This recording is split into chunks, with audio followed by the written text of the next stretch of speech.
প্রথমবারের মতো টি-20 বিশ্বকাপ খেলতে সেই বিব্রতকর এক রেকর্ডে নাম লেখালো উগান্ডা। টি-20 বিশ্বকাপে এক ইনিংসে সর্বনিম্ন দলীয় সংগ্রহ এখন তাদের, তবে যৌথভাবে। গায়ানায় ক্যারিবিয়ানদের বিপক্ষে তারা অল আউট হয়েছে মাত্র 39 রানে, খেলেছে 12 ওভার। 39 রানে অল আউট হওয়া আরেক দল নেদারল্যান্ডস। 2014 সালে চট্টগ্রামে শ্রীলঙ্কার বিপক্ষে এই রেকর্ডের জন্ম দেয় ডাচরা। তারা অবশ্য ব্যাট করেছিল প্রথম ইনিংসে, খেলেছিল 10 ওভার 3 বল।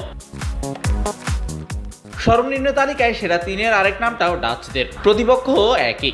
2021 সালে শারজায় তারা অল আউট হয় মাত্র 44 রানে, ব্যাট করেছিল 10 ওভার। এর পরের নামটা খানিকটা অবাক করা। 2021 সালে ডাচদের 44 রানে অল আউট হওয়ার একদিন পরেই দুবাইয়ে ক্যারিবিয়ানদের মাত্র 55 রানে গুটিয়ে দিয়েছিল ইংলিশরা। তালিকার টপ 5-এ আরও একবার আছে উগান্ডার নাম। চলতি বিশ্বকাপে গায়ানাতেই আফগানদের বিপক্ষে 58 রানে অল আউট হয় প্রথমবারের মতো বিশ্বকাপ খেলতে আসা দলটা, তবে ব্যাট করেছিল 16 ওভার পর্যন্ত। শাহরিয়ার শাওন, স্পোর্টস বাংলা।